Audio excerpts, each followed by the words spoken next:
আসসালামু আলাইকুম রহমতুল্লাহি বারাকাতু। কেমন আছেন সবাই আমার কলিজার ভাই ও বোনেরা? আলহামদুলিল্লাহ আমি ভালো আছি। আজকে সারাদিন তো ধকল গেছে, গায়ে হলুদ হয়েছে বোনের। তো ঘুমাইতে গেছি, ঘুমানোর নিয়ত কইরা বাসায় গেছি। রাতের বাজে তখন 1টা, 3টা বেজে গেছে, তখনও ঘুমাইতে পারি না। কিসের জন্য জানেন? এই যে ছাদের উপরে বিশাল বিশাল বক্স ছাড়া দিয়া এই যে জোরে গান ছাড়ছে, ঘুমাইতে না পাইরা বাচ্চাদেরকে কোনো মতে একটু ঘুম পাড়ায় রাইখা ছাদে আসছি। ছাদে আইসা দেখি ওরে আল্লাহ, ভাই বোন সবগুলা মিলা বউরে সাথে নিয়া এই যে নাচানাচি শুরু করছে। ওরা ওই যে পেয়ারলালের গান ছাইড়া দিয়া এত সুন্দর মজা করতেছিল, দেইখা তো খুবই ভাল লাগতেছে। আসলে মজা করার মতন জায়গা নাই, সারাদিনে এত মানুষ ছিল বাসায়, মানে কোথাও একটু স্পেস নাই যে এখানে একটু বসবো এরকম।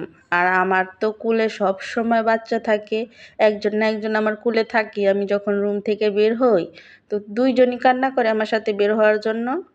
দুইজনকে নিয়ে তো বের হইতে পারি না, একজনকে নিয়ে কুলে আরেকজন তো মার কাছে থাকে, তো সব সময় আমার কুলে বাচ্চা থাকে। আর সেই অবস্থায় কিন্তু আমি ফোন নিয়ে বের হই, একটু একটু ভিডিও করি আর কি। তো এই যে এখন কিন্তু আমি ফ্রি, রাতের বাজে প্রায় 3টা, এই সময় আমি ভিডিও করতেছি।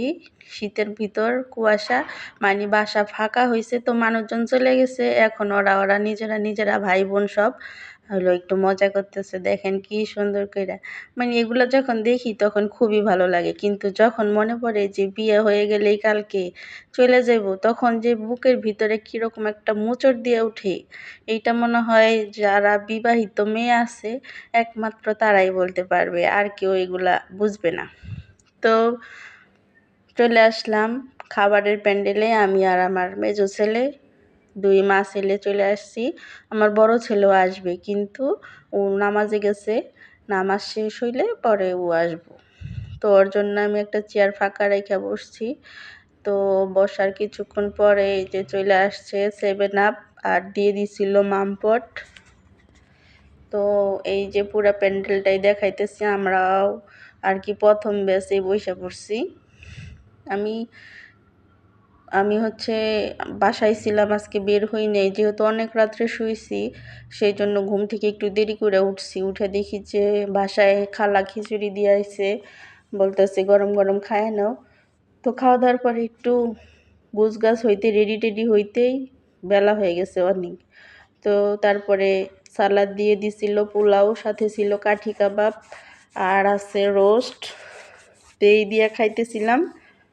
পুরা ভিডিওটা আমি করতে পারি নাই খাওয়া দাওয়ার, কারণ আমার দুই পাশে 2টা বাচ্চাকে নিয়ে আমি বসছি, ওদেরকে আমি খাওয়ার জন্য সব গুছাই দিতেছিলাম, প্লাস নিজে খাচ্ছিলাম। আর ভিডিও ধরবো কোন হাতে বলেন? তো যতটুকু পারছি এইটুকুই ভিডিও করতেছি। খাবারের আইটেমে কিন্তু আরও অনেক কিছু ছিল, সেগুলো দেখাইতে না পারলেও এখন বলে দিতেছি। আরও ছিল গরুর গোশ, ছিল জর্দা, ছিল দই। আলহামদুলিল্লাহ অনেক মজা করে খেলাম। তো সবাই দোয়া করবেন আমার ওই বোনের জন্য। ছোট মানুষ, বিয়ে হয়েছে, তার ভবিষ্যৎ জীবন যেন সুন্দর হয়। যখন চলে যেতেছি খাওয়া দাওয়া শেষে, তখন এক নজরে একটু প্যান্ডেলটা ভিডিও করতে চাইলাম, কিন্তু দেখাইতে পারলাম না ভালো করে আর কি। তো খাওয়া দাওয়া তো অনেক হইলো, চলেন এবার একটু বউ দেখতে যাই। ওরে আল্লাহ, শহরের মধ্যে বিয়ে আর চিপা চিপা বাসা, আমি বউর কাছে কোনোভাবেই পৌঁছাইতে পারতেছি না। এইখানে দেখেন সবাই দাঁড়ায় দাঁড়ায় আছে, মানে দাঁড়ানোরও জায়গা নেই। আমি ভিডিও